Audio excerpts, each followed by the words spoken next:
Have a look at the numbers. 45,000 people per annum, 3% population growth a year. This is where I agree with the Prime Minister. Says we're hoist by our own petard, our own success is the challenge that we face. And the world's most livable cities all have the same problem. That is fast growing house prices because so many people want to live in them. Yep. So the thing that I have left undone and was always going to be difficult for me to do anyhow because we don't build the houses. With the Unitary Plan, we've put in place the most advantageous framework for the private sector and the government to get in there and build a range and a diversity of housing in all different parts of the city that on the basis that we get the supply levels up, will I think flatline prices and see prices coming down. You said to me a moment ago, Len, that Auckland City doesn't build the houses, and that's absolutely true. Is part of the solution that you should?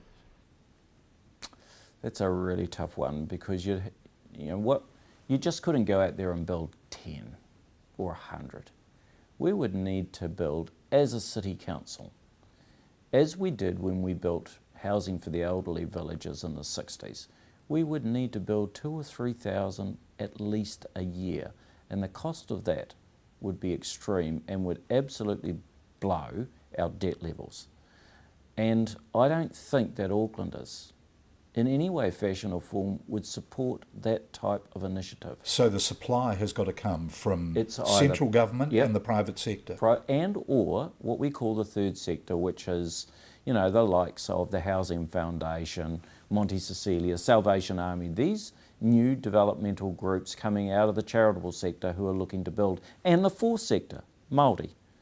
And I think that they will, in the years ahead, be some of the largest providers of housing as iwi come into maturity around after their settlements.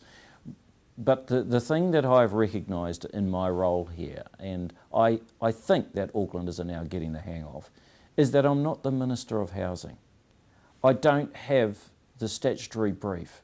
We don't have the government's money to do the building. So the only thing we can do is regulate and set the zoning framework and a little bit of spending around the periphery for encouragement and support, and to find partners to use our land. But outside of that, we have very little other avenues available to us to actually get the bill done. You've set up a housing accord with the government. There are scores of what are called special housing areas. We've got the fast-tracked approvals and consents at council level.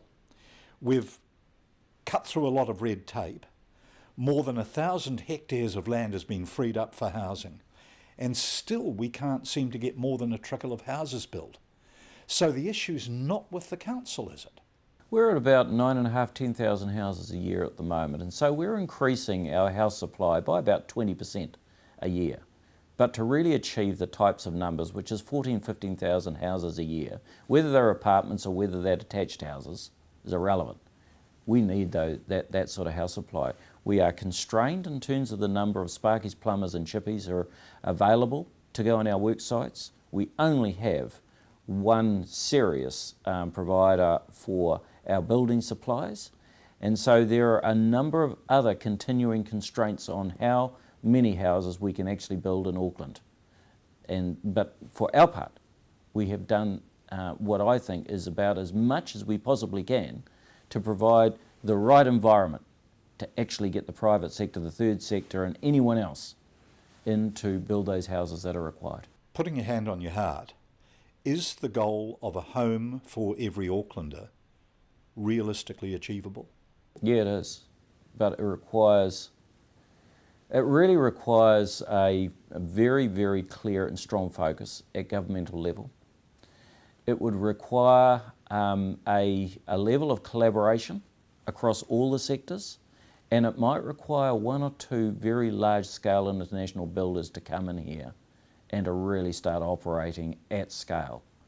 If we can get all those things going, then I believe that yes, we can build to 14, 15, 16,000. We need an education system, and I'm now starting to see the start of it. I was out at the what they call the ARA scheme out at the airport yesterday. And this scheme is basically taking kids out of South Auckland and West Auckland, Pacific and Māori kids in particular, and pipelining them through into the construction sector. So we're seeing a lot of that type of initiative, some of it government-led, some private.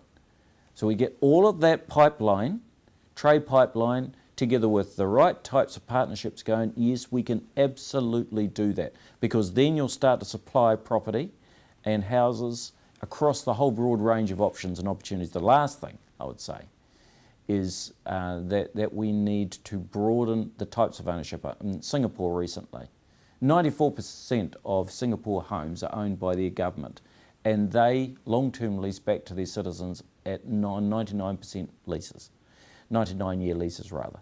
And so to be innovative in this space, more than where we are at the moment, and I think it's certainly the government has struggled in this space to be really innovative and to think outside of the box. And so I think that it's not only council's continuing challenge, it is very much government's continuing challenge, and a government that has by and large succeeded in most of its challenges. This one they've struggled with.